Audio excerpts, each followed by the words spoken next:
सोनम वांगचुक यांच्या आंदोलनाला चंदगडमधून जाहीर पाठिंबा। अखिल भारतीय भ्रष्टाचार निर्मूलन संघर्ष समितीतर्फे तहसीलदारांना निवेदन।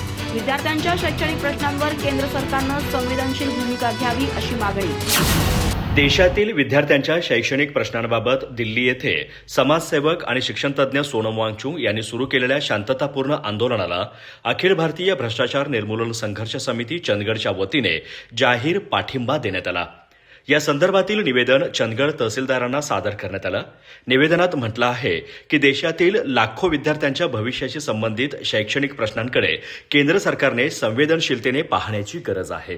विद्यार्थ्यांच्या हिताच्या मागण्यांवर सकारात्मक भूमिका घेत शासनाने संवादाच्या माध्यमातून मार्ग काढावा। लोकशाहीमध्ये प्रत्येक नागरिकाचा आवाज महत्त्वाचा असून तरुणांच्या भावना समजून घेत त्यांच्या प्रश्नांवर विधायक चर्चा होणं आवश्यक आहे। संवादातून अनेक समस्या शांततेने सोडवता येतात आणि समाजात विश्वासाचं वातावरण निर्माण होतं। लोकशाही म्हणजे केवळ मतदान नव्हे तर परस्पर आदर, समानता, न्याय आणि संवाद यांची जपणूक होय। जागरूक तरुण आणि उत्तरदायी व्यवस्था यांच्या सहभागातून देश अधिक सक्षम, प्रगत आणि न्यायपूर्ण बनू शकतो। त्यामुळे सोनम वांगचुक यांच्या आंदोलनाला जाहीर पाठिंबा देत असल्याचं निवेदनात नमूद करण्यात आलं आहे।